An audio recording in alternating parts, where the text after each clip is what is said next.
আমাদের দেশে কর্পোরেট প্রতিষ্ঠানগুলোতে একটা ফালতু ট্রেডিশন প্রচলিত আছে।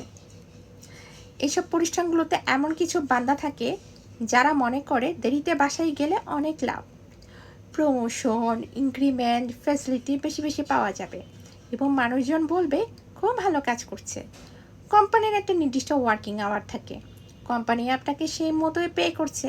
আপনি যদি কাজ আপনার ওয়ার্কিং আওয়ারের মধ্যে কমপ্লিট করতে পারেন, আপনার বাসায় যেতে তো কোনো সমস্যা নেই।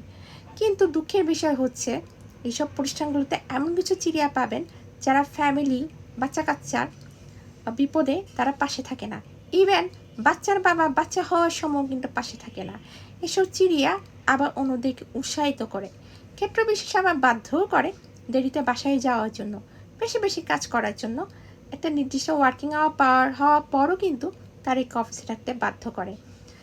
তো এই ক্ষেত্রে দিন শেষে নিজের ডেভেলপমেন্টের জন্য তারা সময় পায় না। এই ভুলটাই কিন্তু তারা করে।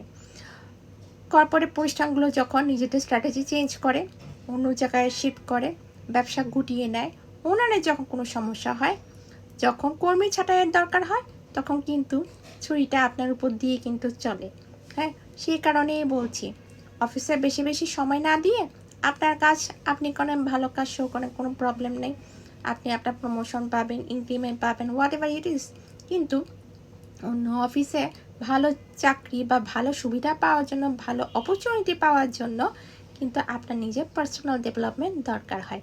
সুতরাং সারাক্ষণ অফিস অফিস করবেন না, নিজের দিকে, ফ্যামিলির দিকেও কিন্তু তাকান। কারণ হতাশায় পড়লে কিন্তু দিন শেষে ফ্যামিলির কাছেই ফিরতে হয়।